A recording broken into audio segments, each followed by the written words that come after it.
Assalamualaikum warahmatullahi wabarakatuh. Halo teman-teman, kembali lagi bersama saya Ofikra Adrian. Nah, di sini saya akan menjelaskan sedikit materi singkat tentang pengelolaan terbitan berseri. Adapun yang pertama, rumusan masalahnya. 1. Apa pengertian dan ciri utama dari terbitan berseri?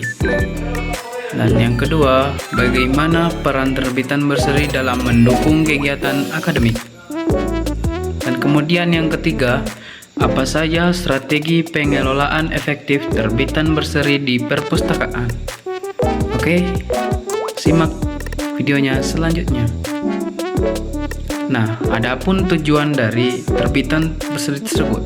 Yang pertama, 1. Menjelaskan pengertian dan karakteristik terbitan berseri. Dan yang kedua, menganalisis peran strategis terbitan berseri dalam dunia akademik. Dan yang ketiga, menguraikan strategi pengelolaan terbitan berseri yang efektif di perpustakaan. Nah, di slide selanjutnya kita langsung ke pembahasannya tersebut. Nah, kemudian ada A.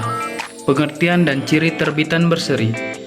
Terbitan berseri adalah jenis publikasi yang diterbitkan secara berkelanjutan dan berkala, seperti jurnal ilmiah, buletin, majalah, dan laporan tahunan. Dan publikasi ini memiliki nomor volume, edisi, dan tanggal penerbitan yang mencerminkan kesinambungan isi dari waktu ke waktu. Dan adapun ciri khas dari terbitan berseri dapat dijelaskan melalui 5 poin berikut. Yang pertama, terbitan berkala dan kontinu. Nah, terbitan berseri dan kontinu ini memiliki frekuensi penerbitan yang tetap dan berulang seperti mingguan, bulanan, dan waktu tahunan. Dan yang kedua, menggunakan sistem penomoran volume dan edisi. Nah, di sini yaitu menggunakan sistem penomoran volume dan edisi pada setiap terbitan yang diberi nomor volume dan edisi sebagai identitas kronologis. Dan yang ketiga yaitu judul publikasi konsisten. Judul publikasi konsisten ini, terbitan berseri wajib mempertahankan judul yang sama di setiap edisinya. Dan yang keempat yaitu memiliki ISSN, International Standard Serial Number, yaitu merupakan kode identifikasi untuk informasi serta informasional yang digunakan untuk menandai terbitan berseri tersebut. Dan yang terakhir yaitu seringkali melalui proses peer review.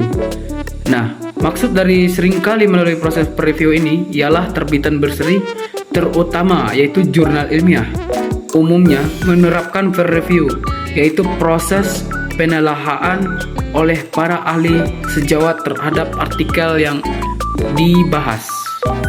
Nah, kemudian pembahasan selanjutnya yaitu B. Peran terbitan berseri dalam dunia akademik. Nah, teman-teman tahu nggak, peran terbitan berseri dalam dunia akademik itu adalah memainkan peran strategis dalam mendukung kegiatan tridharma, perguruan tinggi, pendidikan, penelitian, dan pengabdian kepada masyarakat.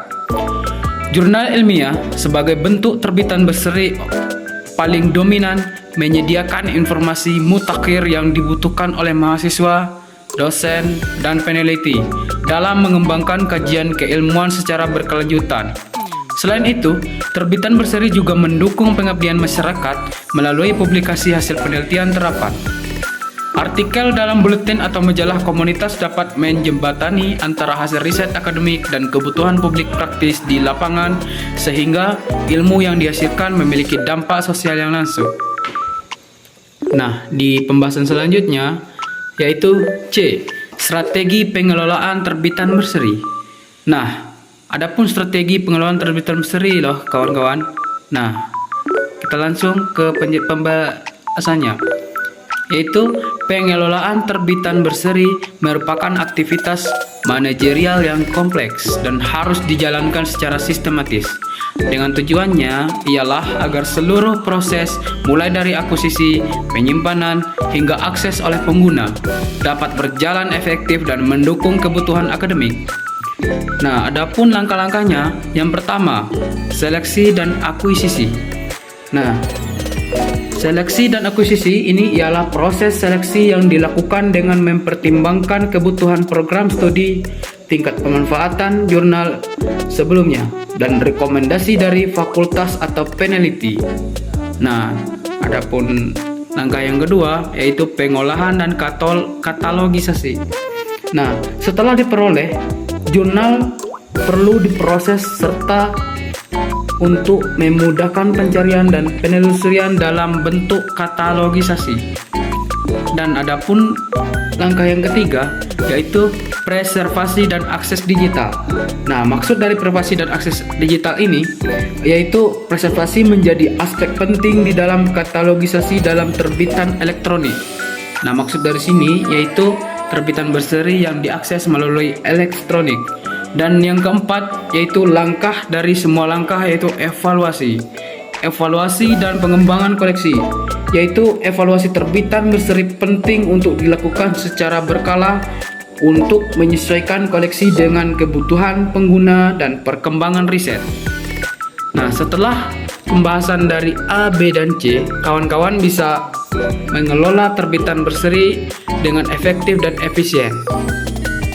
Nah, jadi kesimpulan dari video ini yaitu terbitan berseri merupakan pilar penting dalam sistem informasi ilmiah yang mendukung proses pembelajaran, penelitian, dan pengabdian kepada masyarakat. Dengan karakteristik penerbitan yang berkala, menggunakan sistem volumik dan edisi, serta melalui proses peer review, terbitan berseri menjadi atau menjamin kualitas dan konsistensi penyampaian informasi ilmiah.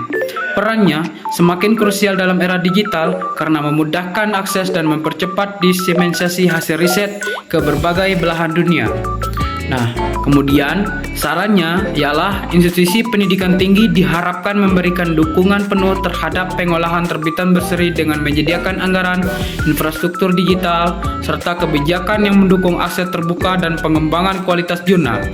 Perpustakaan juga harus mengambil peran aktif sebagai pusat informasi ilmiah dengan meningkatkan kompetensi pustakawan dan memfasilitasi literasi informasi bagi pengguna agar terbitan berseri dapat dimanfaatkan secara maksimal untuk kemajuan akademik. Nah, mungkin itu saja video review singkat tentang makalah yang berjudul pengelolaan terbitan berseri. Oke kawan-kawan, cukup sekian video dari saya Ofikar Adrian, dengan tutup dengan wabillahi taufiq wal hidayah. Wassalamualaikum warahmatullahi wabarakatuh.